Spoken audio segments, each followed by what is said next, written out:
Friends, എല്ലാവർക്കും രുദ്രാദ്ര 2022 പുതിയ വീഡിയോയിലേക്ക് സ്വാഗതം. 2025 ഫെബ്രുവരി 25 ഈ 25, അതായത് ജനുവരി ഫെബ്രുവരി, ഈ 2 മാസം, അതായത് 2025 തുടങ്ങി അന്ന് മുതൽ നമ്മൾ കാണുന്ന വാർത്തകൾ, കേൾക്കുന്ന വാർത്തകൾ ഫുള്ള് നെഗറ്റീവാണ്. അതായത് ഒന്നുകിൽ ആത്മഹത്യ, അല്ലെങ്കിൽ കൊലപാതകം, അല്ലെങ്കിൽ ഒളിച്ചോട്ടം, അല്ലെങ്കിൽ അവിഹിതം, ഫുള്ള് അങ്ങനെയുള്ള പ്രശ്നങ്ങളാണ്. ഒരു നല്ല വാർത്ത പോലും നമുക്ക് ഇന്ന് വരെ ഒരു പോസിറ്റീവായിട്ടുള്ള രീതിയിൽ കിട്ടിയിട്ടേ ഇല്ല. ഈ ഒരു വർഷം ഫുള്ളായിട്ട് പോയി കിട്ടിയെന്നാണ് എനിക്ക് തോന്നുന്നത് കേട്ടോ. ഇപ്പോൾ റീസെൻ്റായിട്ട്, അതായത് ഇന്നലെ സംഭവിച്ചതാണ്, 24-ാം തീയതിയിൽ സംഭവിച്ചൊരു വാർത്തയാണ്. വെഞ്ഞാറമൂട്ടിൽ ഒരു പയ്യൻ, 23 വയസ്സുള്ളൊരു പയ്യൻ, അവൻ 5 പേരെ കൊലപ്പെടുത്തി. 6 പേരെ കൊല്ലാൻ ശ്രമിച്ചു, 5 പേർ മരണപ്പെട്ടു. അതിലൊരാൾ ഗുരുതരാവസ്ഥയിൽ ഹോസ്പിറ്റലൈസ്ഡ് ആണ്.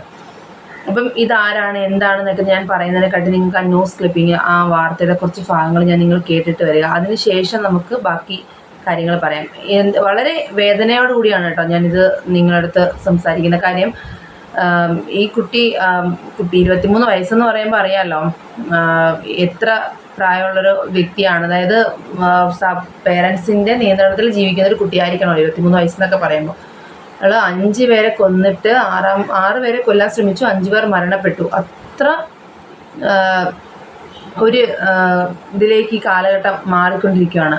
എന്തായാലും നമുക്ക് ആ ന്യൂസ് ക്ലിപ്പിംഗ് കണ്ടിട്ട് വരാം, ബാക്കി കാര്യങ്ങൾ പിന്നെ പറയാം. മുഴുവൻ നടുക്കിയ കൊലപാതക പരമ്പരയാണ് നടന്നത്. 23-കാരനായ അഫാൻ എന്ന യുവാവ് പിതൃമാതാവിനെയും പിതൃ സഹോദരനെയും ഭാര്യയെയും സുഹൃത്തിനെയും സ്വന്തം സഹോദരനെയും അമ്മയെയുമാണ് ആക്രമിച്ചത്. ഇതിൽ അമ്മയൊഴികെ മറ്റ് 5 പേരും ദാരുണമായി കൊല്ലപ്പെട്ടു. എന്താണ് ഈ കൊലപാതകത്തിലേക്ക് നയിച്ചത് എന്നത് ഇപ്പോഴും അവ്യക്തമാണ്. പല കാരണങ്ങൾ ഇതിനായി പറയുന്നുണ്ട്. സാമ്പത്തിക പ്രതിസന്ധി ഉണ്ടായിരുന്നു, ഈ പെൺകുട്ടിയെ വിവാഹം ചെയ്യുന്നതിൽ വീട്ടുകാർക്ക് എതിർപ്പുണ്ടായിരുന്നു, ഇതുമായി ബന്ധപ്പെട്ട പ്രശ്നങ്ങളാണ് എന്നൊക്കെ പറയുന്നുണ്ട്. പക്ഷേ എന്താണ് ഇന്നലത്തെ പകൽ സംഭവിച്ചത് എന്ന് പറയണമെങ്കിൽ അത് പറയാൻ കഴിയുന്ന ഒരേ ഒരാൾ ഇപ്പോൾ ഗുരുതരാവസ്ഥയിൽ ആശുപത്രിയിലാണ്. അത് അഫാൻ്റെ മാതാവ് ഷെമിയാണ്. അഫാൻ്റെ പിതാവ് റഹീം വിദേശത്താണുള്ളത്. അദ്ദേഹം നാട്ടിലെത്തേണ്ടതുണ്ട്. ഈ സാമ്പത്തിക ബാധ്യത എന്ന് പറയുന്നതൊക്കെ എത്രത്തോളം ഗുരുതരമായിരുന്നു. ഒരു 23-കാരനെ ഇത്രയേറെ കൊലപാതകങ്ങൾ നടത്താൻ പ്രേരിപ്പിക്കുന്ന തരത്തിലായിരുന്നോ ആ സാമ്പത്തിക ബാധ്യത ഉണ്ടായിരുന്നത്? അതല്ലെങ്കിൽ വീടിനകത്ത് മറ്റെന്തെങ്കിലും പ്രശ്നങ്ങൾ ഉണ്ടായിരുന്നോ? എന്താണ് ഇത്രയേറെ പകയോടെ ഇത്രയും പേരെ തുടരെ കൊന്നൊടുക്കാൻ ഈ യുവാവിനെ പ്രേരിപ്പിച്ചത് എന്നതിലേക്കൊക്കെയാണ് ഇരിക്കേണ്ടിയിരിക്കുന്ന കാര്യം എന്തെന്ന് പറഞ്ഞു കഴിഞ്ഞാൽ, ഈ കൊലയൊക്കെ ചെയ്തതിന് ശേഷം നേരിട്ട് പോലീസ് സ്റ്റേഷനിൽ ചെന്ന് കീഴടങ്ങിയിട്ട് ഞാൻ 5 പേരെ കൊന്നു, 6 പേരെ കൊല്ലാൻ ശ്രമിച്ചു, അതിൽ 3 പേരിപ്പോൾ മരിച്ചു, ഈ 3 പേർ ഉടനെ തന്നെ മരിക്കുമെന്ന് പോലീസുകാരോട് നേരിട്ടാണ് ഇവനെയൊക്കെ എന്താ പറയണ്ടേ അവൻ പറഞ്ഞിരിക്കുന്നത്. അവരൊക്കെ ലഹരിക്ക് അടിമയാണ്, ലഹരി ഉപയോഗിച്ചാണ് ഇങ്ങനെ ചെയ്തതെന്നും ഒക്കെയാണ് പ്രാഥമികമായിട്ട് നിഗമനങ്ങൾ വരുന്നത്. എന്തായാലും ഇതുമായി ബന്ധപ്പെടുത്തി ഇതെങ്ങനെയാണ് ചെയ്തതെന്നും ഇവർ എന്തെല്ലാം പ്ലാൻ ചെയ്തു എന്നൊക്കെ ഉള്ളത് നമ്മുടെ അരുൺ ചേട്ടൻ അതിൻ്റെ ഒരു റൂട്ട് മാപ്പ് ഒക്കെ എടുത്തിട്ടുണ്ട്. അതിനകത്തുള്ള കുറച്ച് ഭാഗം, എനിക്ക് തോന്നുന്നൊരു 10 മിനിറ്റോളം ഉണ്ടെന്ന് തോന്നുന്നു ആ വീഡിയോ. പക്ഷേ അതിനകത്തൊരു കുറച്ച് ഭാഗം ഞാനിവിടെ നിങ്ങൾക്ക് കാട്ടിത്തരാം, നിങ്ങൾ കണ്ടിട്ട് വരിക. അതായത് എത്രമാത്രം പ്രീ പ്ലാൻഡ് ആയിരുന്നു എന്ന്. ആരെയൊക്കെയാണ് കൊന്നതെന്ന് കേൾക്കുമ്പോൾ അതിനെക്കാട്ടി രസമാണ് കൊല്ലാൻ ശ്രമിച്ചു സ്വന്തം അമ്മയെ കൊല്ലാൻ ശ്രമിച്ചു. പക്ഷെ അമ്മ മാത്രമാണ് ഇതിൽ താൽക്കാലികമായി ഇപ്പോൾ ജീവനോടെ ഉള്ളത്. ബാക്കി ഗുരുതരാവസ്ഥയിലാണെന്നറിയാം. പിന്നെ ഉള്ളത് മുത്തശ്ശി, സഹോദരൻ, പിതാവിൻ്റെ സഹോദരനും ഭാര്യയും, പിന്നെ അതുപോലെ തന്നെ തൻ്റെ കാമുകി, ഇത്രയും പേരെയാണ് കൊന്നിരിക്കുന്നത്. 5 പേർ മരണപ്പെട്ടു. സഹോദരൻ, 13 വയസ്സുള്ള സഹോദരനെയൊക്കെ കൊല്ലാനായിട്ട് ശ്രമിച്ചു എന്ന് പറയുമ്പോൾ ഇവൻ്റെയൊക്കെ മനസ്സ്, അത് കുഴിമന്തി വാങ്ങി എന്ത് വേണം കഴിക്കാനെന്ന് ചോദിച്ചിട്ട് അതൊക്കെ പറഞ്ഞതിന് ശേഷമാണ് ഈ അനിയനെ കൊന്നിരിക്കുന്നത്. അത് ചുറ്റികൾ കൊണ്ട് അടിച്ച് ആ ആംബുലൻസ് ഡ്രൈവറൊക്കെ പറയുന്നത് കേട്ടിട്ടുണ്ട്. അതൊന്നും നമുക്ക് ഉൾപ്പെടുത്താൻ പോലും തോന്നില്ല. അത്രയ്ക്ക് വിഷമം ഉണ്ടാക്കുന്ന രീതിയിലാണ് ഓരോരുത്തരുടെയും ഇത് പറയുന്നത്. അതുപോലെ കാമുകി എന്ന് പറയുന്ന കുട്ടിയാണെന്നുണ്ടെങ്കിൽ ട്യൂഷന് പോകുകയാണെന്ന് പറഞ്ഞിട്ടാണ് ഇവൻ്റെ ആ ഒരു ഇതിൽ വന്ന് പെട്ടുപോയത്. ഒന്ന് ആലോചിച്ച് നോക്കേ, മരണത്തെ സ്വയം വിളിച്ചു വരുത്തുക എന്നൊക്കെ പറയുന്നത് പോലെ ചെന്ന് പെട്ടുകൊടുക്കുക. ഇത്രയും ഇതിൽ നിന്ന് മനസ്സിലാക്കാൻ പറ്റുന്നതെന്ന് വെച്ച് കഴിഞ്ഞാൽ ആരെയും നമുക്ക് തിരിച്ചറിയാൻ പറ്റില്ല കേട്ടോ. നമ്മൾ കാണുന്നതും കേൾക്കുന്നതൊന്നും അല്ല യാഥാർത്ഥ്യം. എല്ലാത്തിനും ഒരു ചതി ഉണ്ട്. ഇവന് മദ്യമോ മയക്കുമരുന്നോ എന്ത് കഴിച്ചിട്ടാണ് ഇവ ഇങ്ങനെ ചെയ്തതെന്ന് അറിയില്ല. ഇതിൻ്റെ കൃത്യമായ കാര്യങ്ങളൊന്നും നമുക്ക് മനസ്സിലായിട്ടില്ല. എന്തായാലും ഇവൻ എങ്ങനെയാണ് ചെയ്തതെന്നുള്ള അനുചേട്ടന്റെ മാപ്പ് ഒന്ന് കണ്ടിട്ട് വരാം. ക്യാൻസർ രോഗ ചികിത്സയിലായ ഷമി കഴിഞ്ഞ 3 വർഷമായി പിതാവ് നാട്ടിൽ വരാത്തതുകൊണ്ട് പിതാവിനെ കാണാൻ ഇടയ്ക്ക് വിസിറ്റിംഗ് വിസയിൽ സൗദിയിലേക്ക് പോകും. 2 മാസം മുമ്പാണ് ഷമിയും അഫാനും അഫ്സനും 13 വയസ്സ് മാത്രമുള്ള അഫാന്റെ സഹോദരൻ അഫ്സാനും സൗദിയിലേക്ക് പോകുന്നത്. സൗദിയിൽ പോയി പിതാവിനെ കാണുന്നത്. പിതാവ് റഹീമിന് അവിടെ ട്രാവൽ ബാനാണ്, അതുകൊണ്ട് നാട്ടിലേക്ക് വരാൻ കഴിയില്ല. അതുകൊണ്ട് വീട്ടിൽ ആകെ പെരുമലയിലെ വീട്ടിലുള്ളത് അഫാനും അഫ്സാനും ഇവരുടെ ഉമ്മയായ ഷമീമും മാത്രമാണ്. ഷമീമിനാകട്ടെ ക്യാൻസർ രോഗബാധയുമാണ്. ക്യാൻസർ ചികിത്സയിലാണ് ഷമീം. ഈ ഘട്ടത്തിൽ രാവിലെ 10:30 വീട്ടിൽ എന്തോ ഒരു വിഷയത്തിൻ്റെ പുറത്തൊരു അഭിപ്രായ വ്യത്യാസം ഉണ്ടാവുന്നു, ഒരു തർക്കമുണ്ടാവുന്നു. ഇതിൽ അഫാൻ 11 മണിയോടുകൂടി ഉമ്മയെ കഴുത്തിലൊരു ഷാള് കൊണ്ട് മുറുക്കി കൊല്ലാൻ ശ്രമിക്കുന്നു. അതിനുശേഷം മുറിയിൽ അടച്ചിട്ടതിനു ശേഷം 11:30-12 മണിയോടുകൂടി, 12 മണി കഴിഞ്ഞ് 38 മിനിറ്റ് എന്നാണ് നമുക്ക് ഈ ഭാഗത്ത് നിന്ന് കിട്ടിയിരിക്കുന്ന CCTV ദൃശ്യങ്ങളിൽ മനസ്സിലാക്കുന്നത്. അപ്പോൾ 12 മണിയോടുകൂടി പേരുമലയിലെ വീട്ടിൽ നിന്നും 14.9 കിലോമീറ്റർ അകലെയുള്ള, ഏകദേശം 15 കിലോമീറ്ററോളം അകലെയുള്ള പാങ്ങോട് എന്ന സ്ഥലത്തേക്ക് അഫാൻ സ്വന്തം ബൈക്കിൽ പുറപ്പെടുന്നു. 12:30 ഇവിടെ നിന്ന് പുറപ്പെടുന്നു. ഉച്ചയ്ക്ക് ഏകദേശം 1 മണിയോടുകൂടി പാങ്ങോട് എത്തിയിട്ടുണ്ടാവാം. അവിടെയാണ് സൽമാ ബീവി താമസിക്കുന്നത്. അതായത് അഫാന്റെ ഉമ്മയുടെ ഉമ്മ സൽമാ ബീവി താമസിക്കുന്നു. പ്രായം 90 വയസ്സിന് മുകളിലുണ്ട്, 95 എന്നാണ് നമുക്ക് ലഭിക്കുന്ന വിവരം. സൽമാ ബീവിയുമായി സ്വർണത്തിന്റെ കാര്യം സംസാരിച്ചിട്ടുണ്ടാവാം എന്നതാണ് പോലീസ് പറയുന്നത്.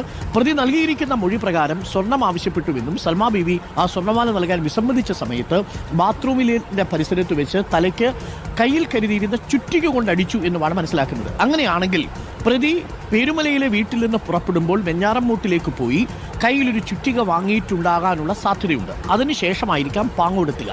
അങ്ങനെ 1-1:30 സൽമാ ബീവിയെ കൊലപ്പെടുത്തിയതിനു ശേഷം ഈ വീട്ടിൽ നിന്ന് വീട് അടച്ചതിനു ശേഷം പുറത്തേക്ക് വരുന്നു. സൽമാ ബീവി ഒറ്റയ്ക്കാണ് ഈ വീട്ടിൽ താമസം. രാത്രിയിൽ കൂട്ടുകിടക്കാൻ ഒരു പെൺകുട്ടി ആ വീട്ടിലേക്ക് വരാറുണ്ട്. ആ പെൺകുട്ടി എത്തുന്ന സമയത്താണ് സൽമാ ബീവിയുടെ മൃതദേഹം ഈ വീടിൻ്റെ ഉള്ളിൽ ബാത്റൂമിൻ്റെ കാണുന്നത്. അപ്പോൾ തലയിടിച്ച് വീണിട്ടുണ്ടാവാം എന്നാണ് കരുതുന്നത്. പിന്നീട് പോലീസ് പറയുമ്പോഴാണ് ഇത് കൊലപാതകമാണെന്ന് മനസ്സിലാക്കുന്നത്. സൽമാ ബീവിയെ കൊലപ്പെടുത്തിയതിനു ശേഷം 2 മണിയോടുകൂടി പാങ്ങോട് നിന്നും 14.2 കിലോമീറ്റർ അകലെയുള്ള ചുള്ളാളം എന്ന സ്ഥലത്തേക്ക് വരുന്നു. ഈ ചുള്ളാളത്താണ് ലത്തീഫും ഷാഹിദയും താമസിക്കുന്നത്. അതായത് അഫാന്റെ പിതാവായ റഹീമിന്റെ ജ്യേഷ്ഠനാണ് CRPF നിന്ന് നേരത്തെ റിട്ടയർ ചെയ്ത ലത്തീഫ്. ആ ലത്തീഫിന് ഷാഹിദയ്ക്കും 2 പെൺമക്കളാണ്. അവരെ വിവാഹം കഴിച്ചയച്ചു. അപ്പോൾ ലത്തീഫും ഷാഹിദയും താമസിക്കുന്ന വീട്ടിലേക്ക് വരുന്നു. അപ്പോൾ സമയം ഏകദേശം 2 മണി കഴിഞ്ഞ് 3 മണിക്കുള്ളിലായിട്ടുണ്ടാവാം എന്ന് കരുതാം. ആ സമയത്ത് ചുള്ളാളത്ത് വീട്ടിലേക്ക് വരുന്നു. ആ ചുള്ളാളത്ത് വീട്ടിലേക്ക് വരുമ്പോൾ അവിടെ ചായ ഇട്ടതിൻ്റെ തെളിവുകളുണ്ട്. ഒരുപക്ഷെ അഫാന് ചായ കൊടുക്കാൻ വേണ്ടിയിട്ട് ഷാഹിദ ചായ തയ്യാറാക്കിയതാവാം, അല്ലെങ്കിൽ അവർ സംസാരിച്ചിരുന്നു എന്നതാവാം. സെറ്റിയിൽ ഇരിക്കുന്ന നിലയിലാണ് ലത്തീഫിൻ്റെ മൃതദേഹം കണ്ടെത്തിയിരുന്ന് ചുള്ളാളത്തെ ദൃക്സാക്ഷികൾ പറയുന്നുണ്ട്. അപ്പോൾ അവിടെ ഇരുന്ന് സംസാരിച്ചതിനു ശേഷം എന്തോ കാര്യത്താൽ പ്രകോപിതനായി കയ്യിൽ കരുതിയിരുന്ന അതേ ചുറ്റിക, സൽമാ ബീവിയെ കൊല്ലാൻ ഉപയോഗിച്ച അതേ ചുറ്റിക ഉപയോഗിച്ച് ലത്തീഫിനെ വധിക്കുന്നു. ലത്തീഫിനെ ചുറ്റിക കൊണ്ട് തലക്കടിച്ച് കൊലപ്പെടുത്തിയതിനു ശേഷം ഷാഹിദയും കൊലപ്പെടുത്തുന്നു. അതിനുശേഷം വീട് പൂട്ടിയിറങ്ങുന്നു. ഈ വീടിന് തൊട്ടടുത്ത് വീട്ടുകാരൊക്കെ ഉണ്ടെങ്കിലും ഈ കാര്യങ്ങളൊന്നും അവർ അറിയുന്നില്ല. അപ്പോൾ സമയം 3 മണി. വീട്ടിൽ നിന്ന് പുറത്തേക്കിറങ്ങുന്ന അഫാൻ തൻ്റെ പെൺസുഹൃത്തായ ഫർസാനയെ വിളിക്കുന്നു. ഫർസാനയുടെ വീട് വെഞ്ഞാറമ്മൂട് പരിസരത്താണ്, മുർക്കന്നൂർ എന്ന് പറയുന്ന സ്ഥലത്താണ്. അവിടെ അഫ്സാൻ വിളിക്കുന്നു ഫർസാനയെ വിളിച്ച് സ്വന്തം വീട്ടിലേക്ക്, പേരുമലയിലുള്ള വീട്ടിലേക്ക് വരണമെന്നും അവിടെ ആരുമില്ലെന്നും തൻ്റെ മുറിയിൽ വന്നിരിക്കണമെന്നും ആവശ്യപ്പെടുന്നു.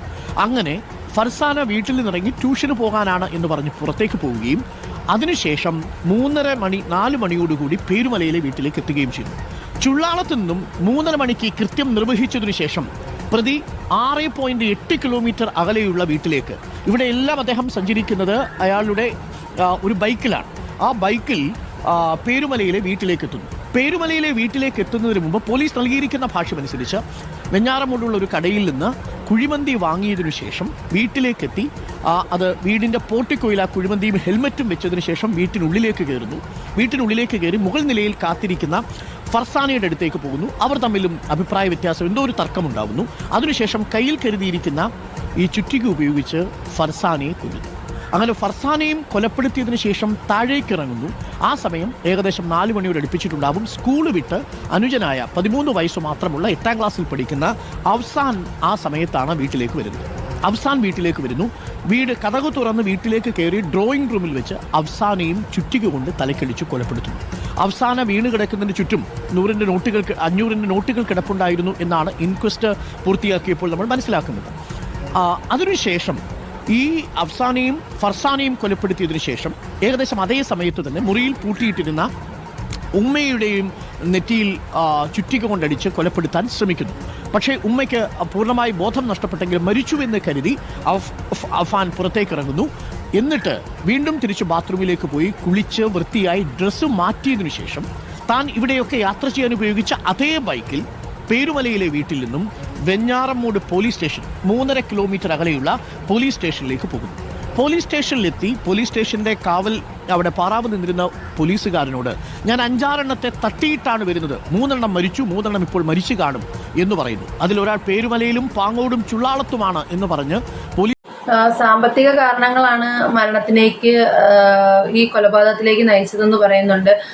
തൻ്റെ മുത്തശ്ശിയുടെ കഴുത്തിലെ മാലയൊന്നും കാണുന്നില്ല എന്ന് പറഞ്ഞ, കമ്മൽ മാത്രമേ ഉള്ളൂ, മാല കാണുന്നില്ല എന്ന് പറയുന്നുണ്ട്. അതുപോലെ തന്നെ ഞാൻ പറഞ്ഞല്ലോ, കൊന്നതിന് ശേഷം ഇവൻ ചെന്ന് നേരെ അതായത് പോലീസ് സ്റ്റേഷനിൽ വെഞ്ഞാറമൂട് സ്റ്റേഷനിൽ കീഴടങ്ങിയിട്ട് ഞാൻ 3 പേരെ കൊന്നു. കീച്ചേനൊക്കെ ഇങ്ങനെ കറക്കിയതിനകത്ത് അരുൺചേട്ടൻ പറയുന്നത് കേൾക്കാമല്ലോ. കീച്ചനൊക്കെ കറക്കിയിട്ട് പോയി ഞാനാണ് കൊന്നത്, 3 പേർ മരിച്ചു, 3 പേർക്ക് ഉടനെ മരിക്കും എന്നൊക്കെ പറയും. 16 കിലോമീറ്റർ ഡിസ്റ്റൻസിൽ വരെ പോയാണ് ഇവൻ ഈ കൊലപാതകം നടത്തിയിരിക്കുന്നത്. അതായത് പ്രീ പ്ലാൻഡ് ആണ് ഇത്. പെട്ടെന്നൊരു വൈരാഗ്യത്തിൽ സംഭവിച്ചാണെന്ന് തോന്നുന്നില്ല. ഇത് പല കാരണങ്ങളും പറയുന്നുണ്ട്. സാമ്പത്തിക പ്രതിസന്ധി പറയുന്നുണ്ട്. ഇവന് കാമുകിയായിട്ടുള്ള വിവാഹം നടത്താൻ വീട്ടുകാർ സമ്മതിക്കാത്തതിൻ്റെതാണെന്ന് പറയുന്നുണ്ട്. പിന്നെ ഇവന് മെൻ്റൽ അതിൻ്റെ കുറിച്ച് പറയുന്നുണ്ട്. ഇവനൊരു എന്താ പറയുന്ന സ്വയം ഒതുങ്ങി നിൽക്കുന്ന ഒരു ക്യാരക്ടർ ആയിരുന്നെന്നും ആരോടും വലിയ പ്രശ്നങ്ങൾക്കൊന്നും പോകുന്നൊരു ക്യാരക്ടറൊന്നും അല്ലായിരുന്നു എന്നും സ്വന്തം അനിയന് ഭയങ്കര സ്നേഹമായിരുന്നു എന്നൊക്കെയാണ് ആളുകൾ പറയുന്നത്. ഇവൻ്റെ പിതാവ് വിദേശത്താണ്. പിതാവിന് അവിടെ ട്രാവൽ ബാൻ കിട്ടിയിരിക്കുന്നത് കൊണ്ട് നാട്ടിലേക്കൊന്നും വരാൻ സാധിക്കില്ല. ഇവർ വിസിറ്റിംഗ് എടുത്ത് അവിടെ പോയി കാണുകയാണ് ചെയ്തുകൊണ്ടിരുന്നത്. പിന്നെ മാതാവ് ഒരു ക്യാൻസർ പേഷ്യൻ്റ് ആണെന്നൊക്കെ പറയുന്നുണ്ട്. അപ്പോൾ ഇതെല്ലാം കൂടി ഇനി ഇവന് ആ മാനസികമായ എന്തെങ്കിലും സമ്മർദ്ദം ഉണ്ടാക്കിയത് മാനസിക സമ്മർദ്ദം ഉണ്ടാക്കിയതായിരിക്കും എന്നൊരു വിഭാഗം പറയുന്നുണ്ട്. പക്ഷേ ഈ മാനസിക സമ്മർദ്ദം ഉണ്ടാക്കിയാൽ ഇത്രയും പ്ലാൻ ചെയ്ത്, അതായത് CCTV-യൊക്കെ തെളിഞ്ഞിട്ടുണ്ട് ഇവൻ ആ ബാഗൊക്കെ ആയിട്ട് പോകുന്നതും സ്കൂട്ടറിൽ പോകുന്നതൊക്കെ ഉണ്ട്. അപ്പോൾ ഇത് നേരത്തെ പ്ലാൻ ചെയ്ത് വെച്ചാണ് എങ്ങനെയൊക്കെ ചെയ്യണം എന്നെല്ലാം. പക്ഷെ സ്വന്തം അമ്മയും സഹോദരനെയൊക്കെ ഇങ്ങനെ കൊല്ലാനായിട്ട് എങ്ങനെ സാധിച്ചു എന്ന് നമുക്ക് എങ്ങനെ സാധിക്കും? നമ്മൾ ഉറുമ്പിനെയൊക്കെ കൊന്ന് നമ്മളെ ഇപ്പം കഴിക്കാനായിട്ട് എടുക്കുന്ന ഫുഡിനൊക്കെ കാണുമ്പോൾ നമ്മൾ ജസ്റ്റ് ഇങ്ങനെ മാറ്റിയിട്ട് കൊല്ലുക, അല്ലെങ്കിൽ നമ്മളെ കഴിച്ചൊരു പട്ടുറുമ്പിനെ നമ്മൾ കൊല്ലുക. അതുപോലെയാണ് അത്ര ലാഘവത്തോടാണ് ഇവർ ഈ 5 പേരെ കൊന്നു. 6 പേരെ കൊല്ലാൻ ശ്രമിച്ചു. അമ്മയുടെ കഴുത്തിൽ ഷോള് കുരുക്കി. ഒന്ന് ആലോചിച്ച് നോക്കേ, ജന്മം തന്ന അമ്മയൊക്കെ ഇങ്ങനെയൊക്കെ ചെയ്യാന്ന് പറഞ്ഞു കഴിഞ്ഞാൽ സത്യം പറഞ്ഞുണ്ടല്ലോ, വളരെ ഈ ഒരു കാലഘട്ടത്തെ ഓർത്തിട്ട് പേടിയാവുന്നുണ്ട്. സത്യം പറഞ്ഞാൽ ഈ കാലഘട്ടം എങ്ങോട്ടാണ് പോകുന്നതെന്ന് നമുക്ക് അറിയാൻ സാധിക്കുന്നില്ല. എന്തായാലും DYSP മാധ്യമങ്ങളോട് പറയുന്നുണ്ട് എന്താണ് കാരണം എന്നൊക്കെ പറയാൻ. അവർക്കിപ്പോൾ പ്രാഥമികമായിട്ടൊന്നും പറയാൻ സാധിക്കില്ല. എല്ലാം പുതിയ പരിശോധന ഫലങ്ങളൊക്കെ വന്നതിന് ശേഷം മയക്കുമരുന്ന് ഉപയോഗിച്ചിട്ടാണോ എന്നൊക്കെ പരിശോധനാ ഫലം വന്നതിന് ശേഷം പറയാൻ സാധിക്കുള്ളൂ എന്ന് പറയുന്നത് മാധ്യമങ്ങളെ DYSP സംസാരിക്കുന്നത് നമുക്കൊന്ന് കണ്ടിട്ട് വരാം. പ്രാഥമിക പരിശോധനയിൽ അഫാൻ ലഹരി ഉപയോഗിച്ചതായി കണ്ടെത്തിയെന്ന് പോലീസ് പറയുന്നു. ഇപ്പോൾ DYSP മാധ്യമങ്ങളെ കാണും. ഇപ്പോൾ പറയാൻ പറ്റില്ല. തലയ്ക്കാണ് കൂടുതൽ അടി.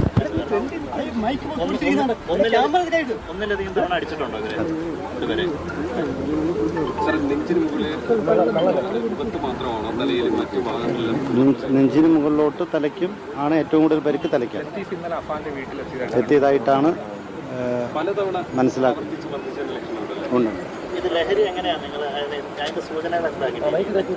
അത് സയന്റിഫിക് എവിഡൻസിന് ശേഷം മാത്രമേ നമുക്ക് എന്താണ് ലഹരി അതിനെക്കുറിച്ചൊക്കെ പറയാൻ പറ്റൂ.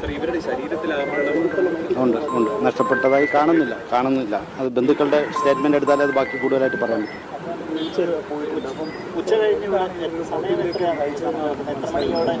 അത് കൂടുതലായിട്ട് ചോദ്യം ചെയ്താലേ നമുക്ക് പറയാൻ പറ്റും.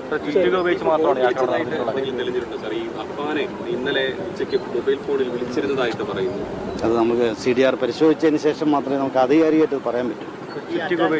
അതെ, അതായിട്ടാണ് പ്രാഥമിക അന്വേഷണത്തിൽ പ്രതി പലതവണ ആഭരണങ്ങൾ പണയം വെച്ചതായി അല്ലാതെ നമ്മൾ തെളിവ് എടുത്താലേ നമുക്ക് പറയാൻ പറ്റും. അതും ആ ആംഗിളിലും ഇൻവെസ്റ്റിഗേഷൻ നടക്കുന്നുണ്ട്. ഈ ലഹരി ഉപയോഗിച്ചിരുന്നതിലും ഏത് കേസുകളോ അങ്ങനെ എന്തെങ്കിലും ഇല്ല, നിലവിൽ അറിവായിട്ടില്ല. അതിനെക്കുറിച്ച് കൂടുതലായിട്ട് അന്വേഷിക്കുന്നു. അത് പല കാരണമുണ്ട്. നമ്മൾ അത് ഇപ്പം ഈ അവസരത്തിൽ അത് പറയുന്നത് ശരിയല്ല. Okay sir. സത്യമായി ഇപ്പോൾ തലസ്ഥാന നഗരം എന്ന് പറയുന്നത് അല്ലേ, ട്രിവാൻഡ്രം ഇപ്പം എനിക്കൊന്ന് ഡെയിലി ഓരോരോ പ്രശ്നങ്ങളുമായിട്ട് ബന്ധപ്പെട്ട് നടപ്പാണ്. പണ്ട് ഒരു പറച്ചിലുണ്ട്, എന്ത് കേട്ടാലും ആ സംഭവം ഒരു സംഭവം കേട്ടു, നെഗറ്റീവായിട്ടൊരു സംഭവം കേട്ട് കഴിഞ്ഞാൽ ഉടനെ പറയും അത് കൊല്ലമായിരിക്കും എന്ന്. എന്തായാലും ഇപ്പോൾ അത് കൊല്ലത്തിൻ്റെ പേര് ചീത്തപ്പേര് മാറിക്കൊണ്ടിരിക്കുകയാണ് കേട്ടോ. ഇപ്പോൾ എന്തെടുത്താലും ഇപ്പോൾ ട്രിവാൻഡ്രം ആയിരിക്കും ആ ഒരു ലെവലിലേക്ക് മാറിക്കൊണ്ടിരിക്കുകയാണ്. ഇപ്പോൾ ഈ റീസെൻ്റ് ആയിട്ട് എന്തെല്ലാം പ്രോബ്ലംസാണ് നടന്നത്, എത്രയെല്ലാം മരണം. ഇനിയിപ്പോൾ ഞാൻ തിരുവനന്തപുരത്തുകാരെല്ലാം കൂടെ എന്നെ പൊങ്കാലെഴുതുന്നത്, ഞാൻ അങ്ങനെ പറഞ്ഞതല്ല. ജസ്റ്റ് ഇപ്പം അടുപ്പിച്ച് എന്തെങ്കിലും പ്രശ്നങ്ങളുണ്ടായാൽ പിന്നെ ആ ഒരു ജില്ലയെ ഫുള്ള് അടച്ചാക്ഷേപിക്കുന്ന ഒരു സിസ്റ്റമാണ് നമ്മുടെ നാട്ടിലുള്ളത്. ഇപ്പോൾ തിരുവനന്തപുരം കൊല്ലം എന്നല്ല, കേരളം ഇപ്പോൾ ഒരു ഭ്രാന്താലയം തന്നെയാണല്ലോ. സാമൂഹികാരെന്ന് പറഞ്ഞാൽ ഇപ്പോൾ സത്യമായി മാറിക്കൊണ്ടിരിക്കും. കേരളം ഭ്രാന്താലയമാണ്. അദ്ദേഹം വന്ന് മതത്തിൻ്റെ പേരിലൊക്കെയാണ് പറഞ്ഞെങ്കിലും ഇപ്പം എന്തിനൊക്കെയാണ് അടി കൂടുന്നത്, എന്തിൻ്റെയൊക്കെ പേരിലാണ് പ്രശ്നങ്ങളെന്നൊന്നും പോലും അറിയത്തില്ല. അത്രമാത്രം ക്രൂരന്മാർ ക്രൂരത നിറഞ്ഞ കേരളം മാറിക്കൊണ്ടിരിക്കുക കേട്ടോ. നമ്മൾ ഏത് ജില്ലകളെടുത്താലും പ്രശ്നങ്ങൾ തന്നെ പ്രശ്നങ്ങൾ.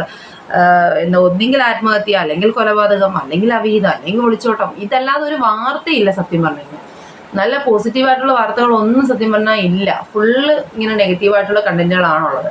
ഈ വെഞ്ഞാറമൂടിലെ കേസ് തന്നെ എടുത്തു കഴിഞ്ഞാൽ എന്തിനാണ് ഇങ്ങനൊരു സംഭവം, എന്തിനാണ് ഇപ്പം ഇങ്ങനൊരു അതിക്രമം കാണിച്ചതെന്ന് ആർക്കെങ്കിലും ചിന്തിക്കാൻ പോലും പറ്റുന്നുണ്ട്. ഇന്നലെ വരെ അവരുടെ കൂടെ നിന്ന ഫ്രണ്ട്സ് അവൻ്റെ കൂട്ടുകാരൻ പറയുന്നുണ്ട്, ഇന്നലെയും ഞങ്ങളോട് നിന്നെയാണ്, നല്ല ഹാപ്പി ആയിട്ട് നിൽക്കുമായിരുന്നു, കുഴപ്പമൊന്നുമില്ല. പെട്ടെന്ന് ഇവൻ്റെ മനസ്സ് ഇത്രമാത്രം മാറാൻ കാരണം അതാ ഇപ്പം ഇന്ന് നമ്മൾ കാണുന്നൊരു വ്യക്തി നാളെ അവരുടെ മുഖം വളരെ വികൃതമായിരിക്കും കേട്ടോ. സത്യം പറഞ്ഞാൽ ആരെയും നമുക്ക് വിശ്വസിക്കാൻ പറ്റത്തില്ല. കാലഘട്ടം വളരെ മോശമാണെന്ന് ഓരോ ദിവസവും തെളിയിച്ചുകൊണ്ടിരിക്കുകയാണ്.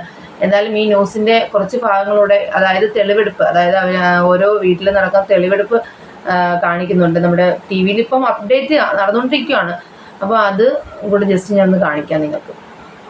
സംശയത്തിൽ ചില സൂചനകൾ ലഭിക്കുന്നുണ്ട്. ഈ പ്രാഥമിക പരിശോധനയിൽ അഫാൻ ലഹരി ഉപയോഗിച്ചതായി കണ്ടെത്തിയിട്ടുണ്ട് എന്ന് പോലീസ് പറയുന്നു. വിവരങ്ങൾ വിനോദ്.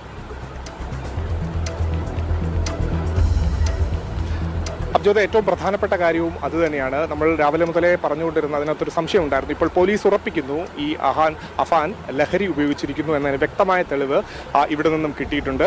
അതുമാത്രമല്ല, അത് ഏത് തരത്തിലുള്ള ലഹരിയാണെന്നുള്ള കാര്യത്തിൽ ശാസ്ത്രീയമായ പരിശോധനയിൽ കൂടെ മനസ്സിലാക്കാൻ സാധിക്കുകയുള്ളൂ. അത് സാധാരണ അങ്ങനെ തന്നെ മാത്രമേ പരിശോധിക്കാൻ. ഇപ്പോൾ നമുക്ക് ദൃശ്യങ്ങളിൽ കാണാൻ ഇവിടെ ഒരു ആക്ഷൻ നടക്കുന്നത്. ഇപ്പോൾ ഡോഗ് സ്ക്വാഡ് ഇവിടെ പരിശോധിക്കുന്നു. ഡോഗ് സ്ക്വാഡ് അകത്ത് നിന്ന് മണപ്പിച്ചതിന് ശേഷം പട്ടി പുറത്തേക്ക്, പോലീസ് നായ പുറത്തേക്ക് പോകുന്ന കാഴ്ചയാണ് നമ്മളിപ്പോൾ കണ്ടുകൊണ്ടിരിക്കുന്നത്.